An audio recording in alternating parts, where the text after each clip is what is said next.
dipersembahkan oleh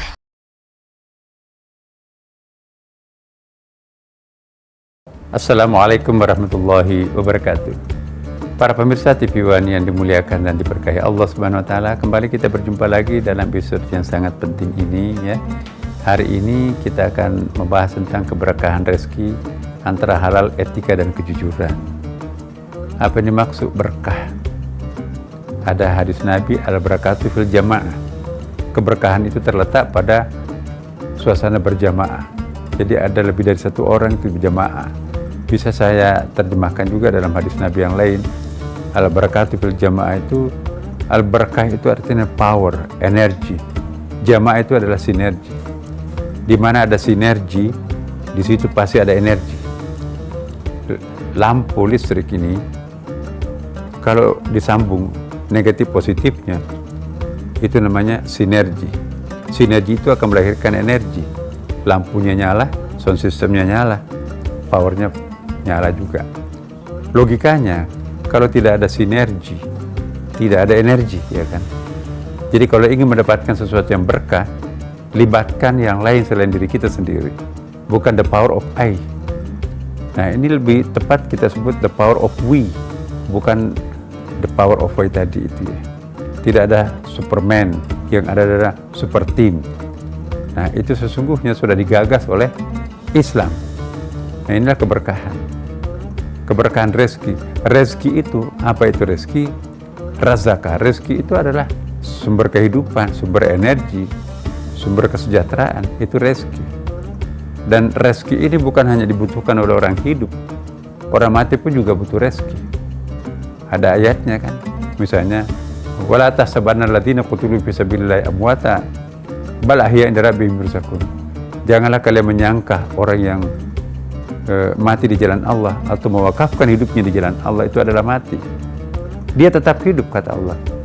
Wal 'inda rabbihim yurzaqun, bahkan di mata Allah orang itu tetap mendapatkan rezeki.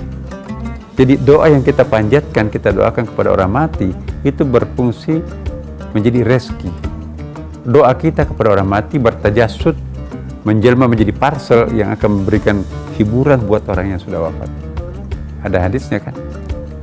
Jadi doa seorang orang hidup untuk orang matinya itu nanti akan menjadi parcel, bingkisan yang sangat menghibur orang yang sudah wafat. Itu namanya rezeki. Jadi rezeki yang berkah itu ya, itu harus dibangun di atas ya kehalalan, kejujuran dan keadilan. Tidak ada berkah pada harta yang tidak halal. Tidak ada berkah yang diperoleh dengan cara pintas, misalnya melalui korupsi, penyimpangan, sogok dan sebagainya. Tidak ada berkah kalau tidak diperoleh dengan memperhitungkan aspek etika. Ya, etika itu juga penting. Apa itu etika? Bisa untuk sementara kita artikan dengan akhlak. Ya. Dapat harta, tetapi cara perolehannya tidak terhormat. Ya kan? Itu enggak berkah. Ada namanya halalan thayyibah. Yang halalan tidak thayyibah itu yang tidak etis. Yang halalan thayyibah sudah halal, beretika pula. Banyak tuh orang memperoleh kekayaan tapi egoismenya.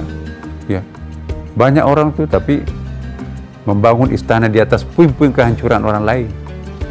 Itu enggak berkah dan itu juga enggak etis. Ya. Bahkan ya syubhatnya banyak, jangan-jangan juga haramnya ada.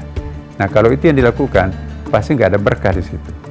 Yang kita akan cari adalah rezeki yang berkah, yang halal, yang etis dan berkeadilan. Nah, kalau kita numpuk harta, walaupun perolehannya itu halal, walaupun caranya itu pun juga diperoleh melalui jalan etik, tapi kita numpuk, tidak berbagi kepada yang lain, membiarkan saudara-saudaranya yang ada di belakang rumahnya itu tidak terurus, ya, tidak mau berbagi dengan sinyalnya misalnya, kan bisa kan dibocorkan itu passwordnya ke tetangganya yang miskin itu supaya anak-anaknya bisa dipakai belajar. Dia nggak mau, terlalu egois. Itu nggak adil. Nah, inilah yang kita harapkan. Bagaimana memperoleh harta yang halalan, thayyibah dan mubarakah.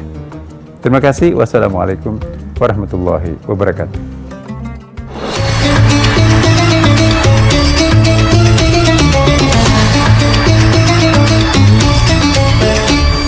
Dipersembahkan oleh